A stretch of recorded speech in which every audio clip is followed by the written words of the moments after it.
ബേപ്പൂർ സുൽത്താന്റെ അനശ്വരമായ ഓർമ്മകൾക്ക് നിറം പകർന്ന് ആകാശമിഠായി. വൈക്കം മുഹമ്മദ് ബഷീർ സ്മാരകത്തിന്റെ ആദ്യഘട്ട ഉദ്ഘാടനം ഈ മാസം 24-ന് നടക്കും. ടൂറിസം വകുപ്പ് അനുവദിച്ച 10 കോടിയോളം രൂപ ചെലവിട്ട് ബേസി റോഡിൽ പഴയ കമ്മ്യൂണിറ്റി ഹാൾ ഭൂമിയിലാണ് ബഷീർ സ്മാരകം ഉയരുന്നത്. എഴുത്തിന്റെ സുൽത്താന്റെ അനശ്വരമായ ഓർമ്മകൾ നിലനിർത്തുന്നതിനായുള്ള സ്മാരകം എന്നത് വൈക്കം മുഹമ്മദ് ബഷീറിനെ സ്നേഹിക്കുന്നവരുടെ ഏറെക്കാലത്തെ ആവശ്യമായിരുന്നു.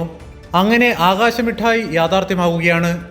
ബേപ്പൂരിന്റെ പ്രിയപ്പെട്ട ജനപ്രതിനിധിയും മന്ത്രിയുമായ PA മുഹമ്മദ് റിയാസിന്റെ നേതൃത്വത്തിലായിരുന്നു ഈ സ്വപ്നം സാക്ഷാത്കരിച്ചത്. 11,000 ചതുരശ്ര അടി വിസ്തീർണത്തിലാണ് ബഷീർ സ്മാരകം ഉയരുന്നത്. ഈ മാസം 24-ന് മന്ത്രി PA മുഹമ്മദ് റിയാസ് ഉദ്ഘാടനം ചെയ്യും.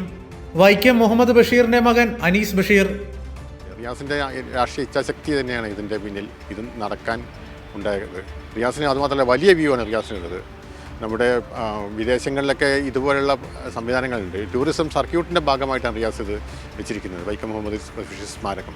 ഇവിടുന്ന് തുടങ്ങി അങ്ങ് തസ്രാക്ക് വരെ. അതിനിടയ്ക്ക് നമുക്ക് ഞലത്ത് രാമപൊതുവാൾ, MT വാസുദേവൻ നായർ, OV വിജയൻ, അങ്ങനെയുള്ള പ്രമുഖരായ ആൾക്കാർ, കോഴിക്കോട് മലപ്പുറം ജില്ലയിലെ പ്രമുഖരായ സാംസ്കാരിക സാമൂഹിക മേഖലയുടെ ഒരു യാത്ര, സാംസ്കാരിക യാത്രയാണ് ഇതിൽ ഉദ്ദേശിക്കുന്നത്. അതിൻ്റെ തുടക്കമാണ് ഈ ബഷീർ സ്മാരകം, ഈ ആകാശമിഠായി എന്ന് പറയുന്ന ഈ സ്മാരകം കൊണ്ട് ഉദ്ദേശിക്കുന്നത്. ഒന്നാം ഘട്ടമായി സ്മാരകത്തിൽ ആംഫി തിയേറ്റർ, സ്റ്റേജ്, കരകൗശല വസ്തുക്കൾ ഉൾപ്പെടെ വയ്ക്കുവാനുള്ള സ്റ്റാളുകൾ, കഫറ്റേരിയ തുടങ്ങിയവയാണ് ഒരുക്കിയത്.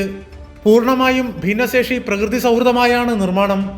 രണ്ടാം ഘട്ട നിർമ്മാണത്തിനായി 2.7 കോടി രൂപയും ടൂറിസം വകുപ്പ് അനുവദിച്ചിട്ടുണ്ട്. ഇതിനായി സമീപത്തെ 17 സെന്റ് സ്ഥലവും ഏറ്റെടുക്കും. രാജ്യത്ത് ആദ്യമായി സംസ്ഥാന സർക്കാരിന് കീഴിൽ തുടക്കമിടുന്ന മലബാർ ടൂറിസം ലിറ്റററി സർക്യൂട്ടിന്റെ ആസ്ഥാനവും ബഷീർ സ്മാരകമാകും. കൈരളി ന്യൂസ്, കോഴിക്കോട്.